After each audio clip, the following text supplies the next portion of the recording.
Sheila had always struggled to say no, especially when people asked her for money.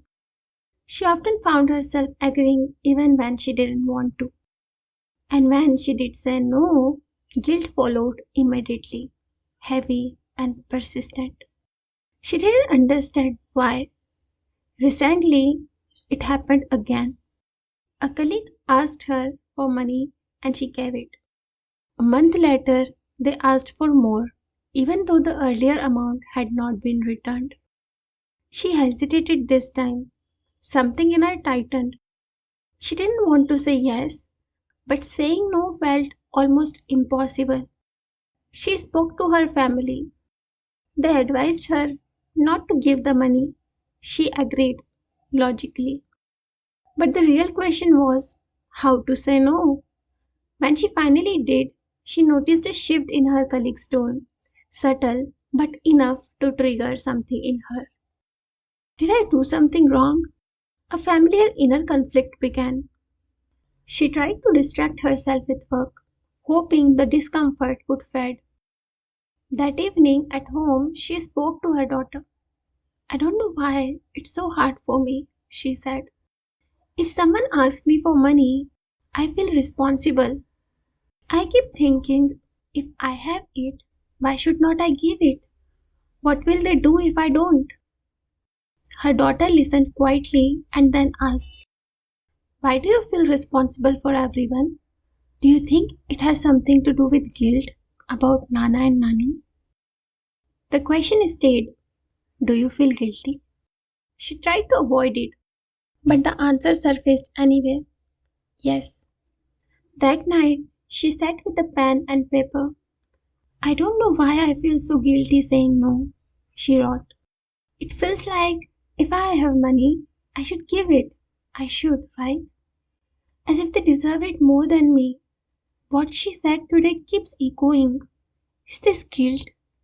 Is it because I could not do enough for my parents? Do I see them in others when they ask me for money? I don't understand anything. All I know is it does not feel good. Writing didn't bring relief. It felt like a battle between admitting the truth and resisting it. The next morning, she went to her daughter's room. I feel you are right, she said softly. I do feel guilty. Her voice broke. She spoke about the last time her mother had asked her for money, something she rarely did. She had the money then, it was lying in her drawer. But she had said no. Her daughter didn't interrupt, didn't tell her to be strong. She simply said, Ma, why don't you write to them? Say what you could not say then. That afternoon, Sheila sat down again. Dear Ma, I'm sorry. The moment the words touched the page, something broke open. She cried deeply, uncontrollably. I feel so sorry to write this today, but I need to tell you how sorry I am. You know the last time you asked me for money and I said I could not arrange it? I had that money with me. It was lying in my drawer, but I could not bring myself to give it to you. I tell myself I had other responsibilities. But whatever I say feels like an excuse for my inability to give even when I could. I'm sorry, Ma. I really wished, every day I wished I had said yes. You gave me everything. You taught me, stood by us, supported us when others were only worried about marrying their daughter. And all of us failed you. I'm really sorry. She wrote about the money, about wanting to say yes but feeling frozen, about the shame of having the means and still not being able to give. She wrote about gratitude, about love, about regret. The letter went on, and so did the tears, as if they were carrying something heavy out of her body. When she finally stopped, her chest felt lighter. That night she dreamt. Her parents were sitting in a field beneath a tree, a swing nearby. Everything felt alive, peaceful. They didn't speak, but she felt it clearly. We love you. We don't blame you. She woke up with swollen eyes but a calm heart.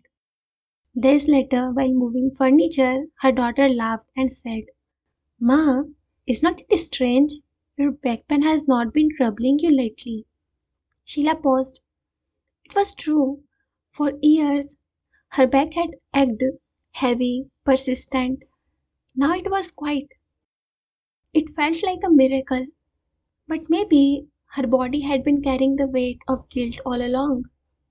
Maybe that pain had been telling her the load was too heavy. And maybe, finally, she had put it down. Maybe that was what she needed all along. So, what guilt are you holding? Is there something you wish you could have done for your parents but could not? Are you still carrying it alone? Or are you ready to sit with it, cry with it, and hear even once, we love you? If something is stayed inside you, you don't have to name it. Just know you're not wrong for feeling this way.